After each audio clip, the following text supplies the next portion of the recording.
தேவனுடைய நாமம் மகிமைப்படுவதாக. இயேசுவின் நாமத்தில் உங்களை வாழ்த்துகிறேன்.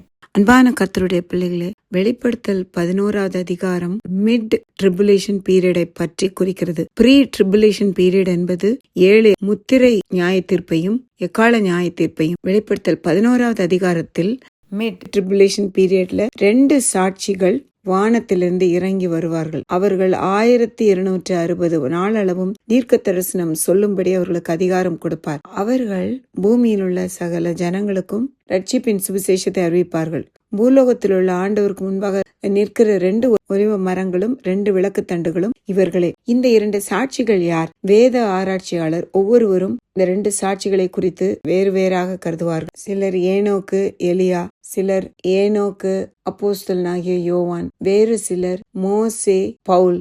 பட் நான் உங்களுக்கு சொல்லுகிறது, கர்த்தர் எனக்கு கொடுத்த வெளிப்பாட்டின்படி இந்த 2 சாட்சிகளும் மோசேயும் எலியாவும். ஏனென்றால் இவர்கள் அந்த மிட் ட்ரிபுலேஷன் பீரியட்ல, அதாவது மத்திய உபத்திரவ காலத்தில் ரட்சிப்பின் சுவிசேஷத்தை 1260 நாட்கள் அளவும் தீர்க்க தரிசனமாய் சொல்லுவார்கள், அவர்களுக்கு அறிவிப்பார்கள். கர்த்தர் அவர்களுக்கு அதிகாரம் கொடுத்திருக்கிறார். யாராவது இவர்களை சேதப்படுத்த மனதாயிருந்தால் அவர்களுடைய வாயிலிருந்து அக்கினி புறப்பட்டு அவர்களுடைய சத்துருக்களை பட்சிக்கும். அவர்களை சேதப்படுத்த மனதாயிருக்கிறவன் எவனோ அவன் அப்படியே கொல்லப்பட வேண்டும் என்று கர்த்தர் நியாய தீர்ப்பளித்திருக்கிறார். வெளிப்படுத்தல் 11வது அதிகாரம் 3வது வசனத்தில், என்னுடைய 2 சாட்சிகளும் இரட்டு வஸ்திரம் உடுத்தி கொண்டிருக்கிறவர்களாய் 1260 நாட்கள் அளவும் தீர்க்க தரிசனம் சொல்லும்படி அவர்களுக்கு அதிகாரம் கொடுப்பேன். பூமியில் உள்ள ஆண்டவருக்கு முன்பாக நிற்கிற 2 ஒலிவ மரங்களும் 2 விளக்கு தண்டுகளும் இவர்களே. ஆனால் இவர்களுடைய பெயர் குறிப்பிடப்படவில்லை. இந்த 2 சாட்சிகளும் மோசேயும் எலியாவும் என்று நான் சொல்லுவதற்கான காரணங்கள், லூக்கா எழுதின சுவிசேஷம் 9:30 எலியா என்னும் 2 பேரும்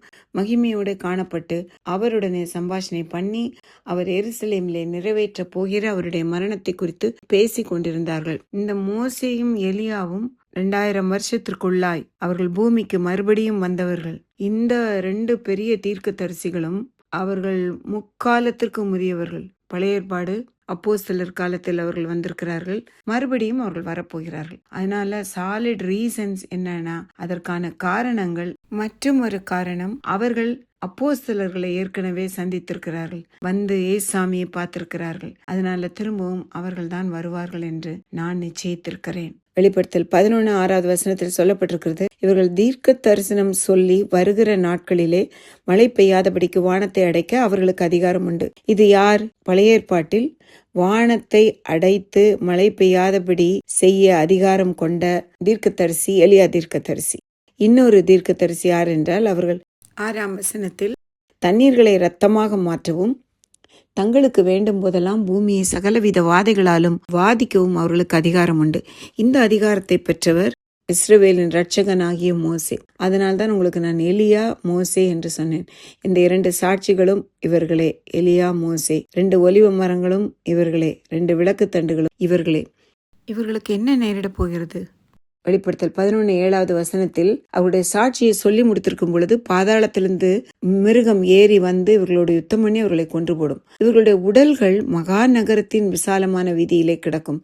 அந்த நகரம் சோதோம் என்றும் எகிப்து என்றும் ஞானார்த்தமாய் சொல்லப்படும். இந்த சோதோம் எகிப்து, அதிலே நம்முடைய கர்த்தரும் சிலுவையிலே அறையப்பட்டார். தேசங்களை குறித்து பின்வரும் வீடியோவில் விவரமாய் பார்ப்போம். ஜனங்களிலும் கோத்திரங்களிலும் பாஷைக்காரரிலும் ஜாதிகளிலும் உள்ளவர்கள் 11:9வது வசனத்தில் அவர்களுடைய உடல்களை 3½ நாள் வரைக்கும் பார்ப்பார்கள்.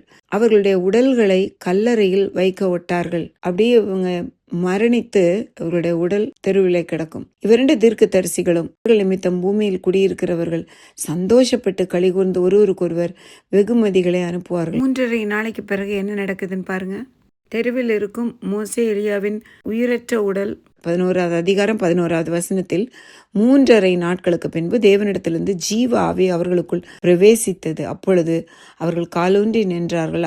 அவர்களை பார்த்தவர்கள் மிகுந்த பயம் உண்டாயிற்று. இங்கே ஏறி வாருங்கள் என்று வானத்திலிருந்து தங்களுக்கு உண்டான பெரிய சத்தத்தை அவர்கள் கேட்டு மேகத்தில் ஏறி வானத்திற்கு போனார்கள். அவர்களுடைய சத்துருக்கள் அவர்களை பார்த்தார்கள். அல்லேலூயா. இந்த 2 சாட்சிகளும் வானத்திற்கு ஏறி செல்லும்.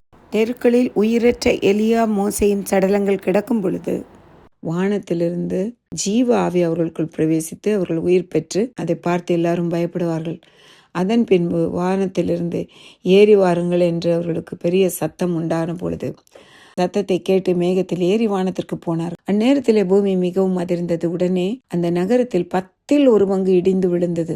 அவர்களுடைய சத்துருக்கள் அவர்களை பார்ப்பார்கள். பாருங்க, இந்த மிட் ட்ரிபுலேஷன் பீரியட்ல கூட, அதாவது பூமி அதிர்ச்சி உண்டாகிறது, அழிவு ஏற்படுகிறது. மனுஷரில் 7000 பேர் பூமி அதிர்ச்சினால் அழிந்தார்கள்.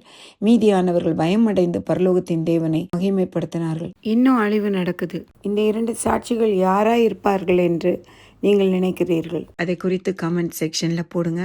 இவர்கள் யார் என்று கர்த்தர் தவிர வேறு ஒருவரும் அறியார். இவை சம்பவிப்பது எப்போது என்றால் மிட் ட்ரிபுலேஷன் பீரியட்ல. அதற்கு முன்பாய் சபை எடுத்துக்கொள்ளப்படும். ராப்சருக்கு நாம் ஆயத்தப்படுத்துவோம். கர்த்தர் தாமே நம் ஒவ்வொரு குடும்பத்தையும் ஆசீர்வதிப்பாராக. ஆமேன்.